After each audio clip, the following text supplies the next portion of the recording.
অভিশপ্ত এক মন্দির, যেখানে অভিশাপে পাথর হয়ে যায় মানুষ।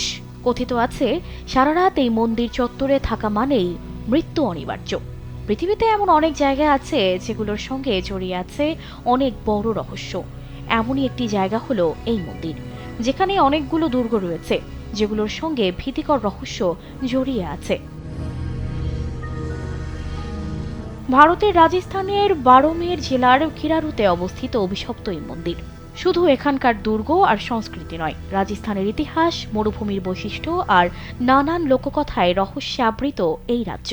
ভারতে এমন বহু মন্দির আছে যা আজও রহস্যের চাদরে ঢাকা। তবে সময় বদলেছে, যুক্তি এবং বিজ্ঞানের প্রসার ঘটেছে, তারপরও কুসংস্কার যায়নি, বন্ধ হয়নি প্রচলিত বিশ্বাস। স্যান্ডেলিনা সো, রূপচর্চায় আভিজাত্য। এমনই এক বিশ্বাস রয়েছে রাজস্থানের কিরাডু মন্দিরকে ঘিরে, যে বিশ্বাস বলে এই মন্দিরে প্রবেশ করলে পাথরের মূর্তিতে পরিণত হয়ে যেতে পারেন দর্শনার্থী।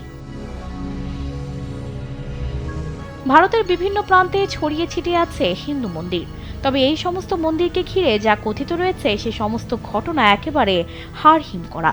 এই সমস্ত ঘটনার সত্যতা যাচাই করারও কেউ চেষ্টা করেন না।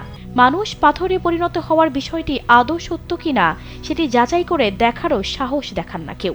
তবে একটি নয়, 7টি মন্দির রয়েছে এই জায়গায়। এই মন্দিরটিকে ঘিরেই জড়িয়ে রয়েছে এই অবিশ্বাস্য কাহিনী।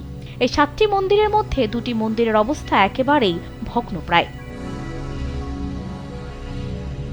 এই মন্দিরে ঢুকলেই নাকি এক অদ্ভুত নিস্তব্ধতা অনুভব করেন পর্যটকরা।